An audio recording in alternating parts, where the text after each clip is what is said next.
사랑하는 형제자매 여러분, 오늘 하루도 주님의 은혜 안에서 평안하셨습니까? 잠시 모든 것을 내려놓고 우리를 향한 하나님의 놀라운 계획과 사랑에 귀 기울이는 시간을 갖겠습니다. 이 말씀이 여러분의 삶에 깊은 울림과 위로가 되기를 소망하며, 만약 이 메시지가 여러분의 마음에 와닿으셨다면 구독과 좋아요를 통해 더 많은 이들에게 하나님의 은혜를 나누는 통로가 되어주시길 부탁드립니다. 여러분의 작은 손길 하나하나가 복음의 씨앗을 퍼뜨리는 귀한 사역이 될 것입니다. 여러분과 여러분의 가정 위에 하나님의 축복이 가득하기를 기도합니다. 오늘 우리는 조직신학의 광대한 여정, 그 첫걸음을 내딛고자 합니다. 바로 계시라는 주제입니다. 기독교 신앙의 핵심은 인간의 철학이나 사색이 아니라 바로 하나님께서 친히 자신을 우리에게 드러내셨다는 계시에 그 뿌리를 두고 있기 때문입니다. 우리의 눈으로는 볼 수 없는 하나님, 그분은 우리로부터 숨겨져 계십니다. 하지만 하나님께서는 당신과 우리 사이를 가로막는 장막을 친히 거두어 주셨습니다. 그 방법이 바로 계시입니다. 계시란 숨겨진 것을 드러내어 명확하게 보여주는 것을 의미합니다.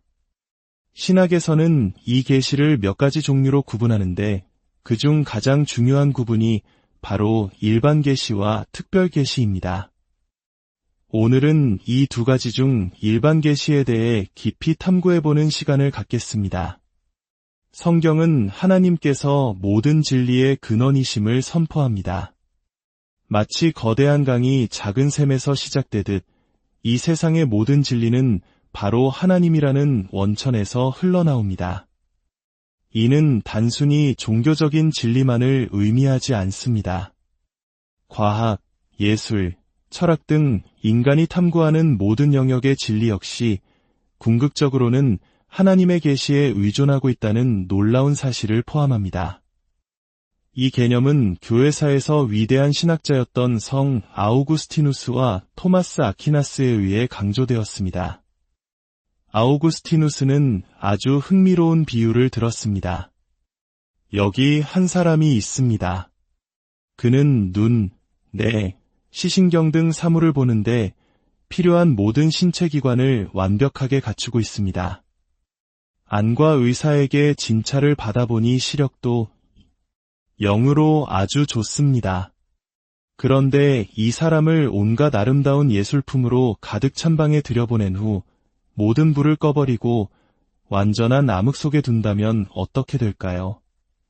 그는 그 방에 있는 아름다움 중 과연 얼마만큼을 볼 수 있을까요? 아무것도 볼 수 없을 것입니다. 우리에게 사물을 볼 수 있는 완벽한 능력이 있다 하더라도 그것을 비추는 빛이 없다면 우리의 감각은 무용지물이 됩니다. 아우구스티누스는 이와 같이 말했습니다. 우리가 이 세상의 무언가를 보기 위해 물리적인 빛이 필요한 것처럼 우리가 어떤 진리라도 알기 위해서는 하나님의 계시라는 신적인 빛이 반드시 필요하다. 결국 모든 지식은 그 최종적인 분석에 이르면 진리의 원천이신 하나님과 우리에게 암 자체를 가능하게 하시는 그분의 은혜에 기초하고 있는 것입니다. 그러므로 어떤 과학자가 실험실에서 경험적으로 진리를 발견했다고 말하며 초자연적인 계시에 의존하는 우리의 신앙을 조롱한다면 우리는 이렇게 대답할 수 있습니다. 당신이 시험관 안에서 무언가를 배울 수 있는 것조차 창조주 하나님께서 당신에게 자연을 연구하며 배울 수 있는 능력을 주시고 지혜를 드러내셨기 때문입니다. 자, 이제 다시 두 가지 종류의 계시로 돌아와 보겠습니다. 일반 계시는 말 그대로 일반적입니다. 이 단어는 두 가지 중요한 의미를 가집니다. 첫째, 그 대상이 일반적입니다. 즉, 이 계시는 특정 신비주의자나 영적인 사람뿐만 아니라 이 땅에 사는 모든 사람에게 주어지는 지식입니다. 하나님께서는 온 세상을 당신의 청중으로 삼으십니다. 성경은 시편에서 이렇게 노래합니다. 하늘이 하나님의 영광을 선포하고 궁창이 그의 손으로 하신 일을 나타내는도다. 눈을 가진 사람이라면 누구나 별과 달과 해, 그리고 온 자연이라는 장엄한 극장에서 상연되는 하나님의 영광을 목격하는 관객이 됩니다. 혹자는 눈이 보이지 않는 사람은 어떻게 하냐고 물을 수 있습니다. 하지만 하나님께서는 우리의 영혼 안에 직접 지식을 심어주십니다. 바로 양심을 통해 선과 악을 분별하는 감각을 주시고 내면으로 당신을 계시하십니다. 따라서 비록 눈으로 물리적인 우주를 볼 수 없더라도 우리 영혼 깊은 곳에는 하나님께서 심어주신 그분에 대한 지식이 남아 있습니다.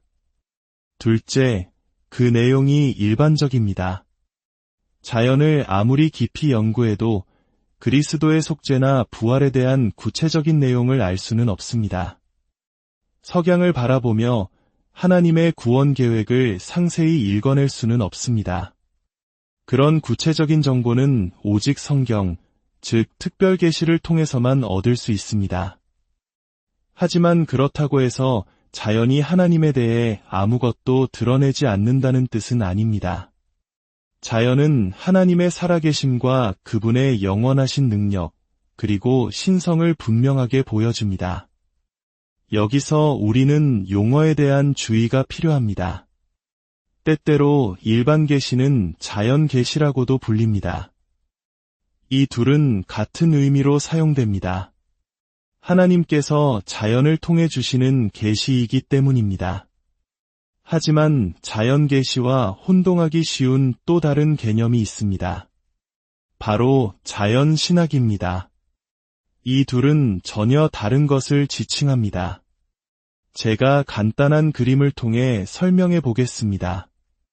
여기 위에는 하나님이 계시고 아래에는 한 사람, 즉 우리가 있습니다. 그리고 그 사이에는 우리가 자연이라고 부르는 세상이 존재합니다. 자연 계시란 하나님께서 하시는 일입니다. 하나님께서 자연이라는 매체를 통해 당신 자신을 우리에게 적극적으로 드러내시는 행위, 그것이 바로 자연 계시입니다. 하나님께서 그리신 그림을 우리가 단서 삼아 추리하는 것 이상입니다. 하나님은 자연을 통해 우리에게 직접 말씀하고 계십니다. 그렇다면 자연신학은 무엇일까요? 자연신학은 그 계시의 결과물입니다. 즉, 하나님께서 자신을 드러내셨을 때 우리 인간의 마음속에 그분에 대한 지식이 생겨나는 것, 그것이 바로 자연신학입니다. 쉽게 말해 자연계시는 하나님의 행위이고 자연신학은 그 결과로 생겨난 우리의 암입니다. 여기서 신학계의 오랜 논쟁이 발생합니다. 과연 구원받지 않은 자연 상태의 인간이 자연을 통해 하나님을 알 수 있는가? 사도 바울은 고린도서에서 육에 속한 사람은 하나님의 성령의 일들을 받지 아니하나니 라고 말하며 인간이 스스로 하나님을 알 수 없음을 시사하는 듯합니다. 그러나 로마서 한 장에서는 전혀 다른 이야기를 합니다.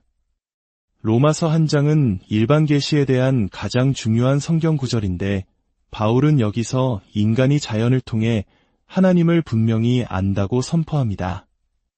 어떻게 된 일일까요? 성경이 서로 모순되는 말을 하는 것일까요? 그렇지 않습니다. 안다는 동사는 히브리어와 헬라어에서 여러 가지 의미로 사용됩니다. 하나는 머리로 아는 지적인 알미고 다른 하나는 인격적이고 친밀한 관계 속에서의 알미입니다. 예를 들어 성경에서 아담이 그의 아내 하와와 동침하매라고 할 때 동침하다는 단어의 원어는 알다입니다. 이는 단순히 하와라는 존재를 지적으로 인식했다는 뜻이 아니라 부부 사이에 가장 깊고 친밀한 관계를 의미합니다. 바울이 고린도서에서 말한 알지 못함은 바로 이런 영적이고 친밀한 알을 의미합니다. 타락한 인간은 성령의 도우심 없이는 하나님을 그런 방식으로 알 수 없습니다. 하지만 로마서 한 장에서 말하는 암은 다릅니다. 로마서 한 장 18절부터 보겠습니다. 하나님의 진노가 불의로 진리를 막는 사람들의 모든 경건하지 않음과 불의에 대하여 하늘로부터 나타나나니 바울은 왜 하나님의 진노가 임하는지를 설명합니다. 그 이유는 인간이 하나님을 몰라서가 아닙니다. 20절을 보십시오. 창세로부터 그의 보이지 아니하는 것들 곧 그의 영원하신 능력과 신성이 그가 만드신 만물에 분명히 보여 알려졌나니 그러므로 그들이 핑계하지 못할지니라. 이 얼마나 역설적인 표현입니까? 보이지 않는 것들이 분명히 보인다고 말합니다. 어떻게 보이지 않는 것을 볼 수 있을까요? 우리는 보이지 않는 하나님을 직접 보는 것이 아닙니다. 우리는 눈에 보이는 만물을 통해 그 안에 담긴 하나님의 보이지 않는 속성, 즉 그분의 영원한 능력과 신성을 보는 것입니다. 하나님께서는 히말라야 산정상 동굴 속에 당신의 존재에 대한 단서를 숨겨놓지 않으셨습니다. 그분은 온 세상 만물을 통해 당신 자신을 너무나도 명백하고 분명하게 드러내셨습니다. 따라서 마지막 심판의 날에 그 누구도 하나님, 저는 당신이 계신 줄 몰랐습니다.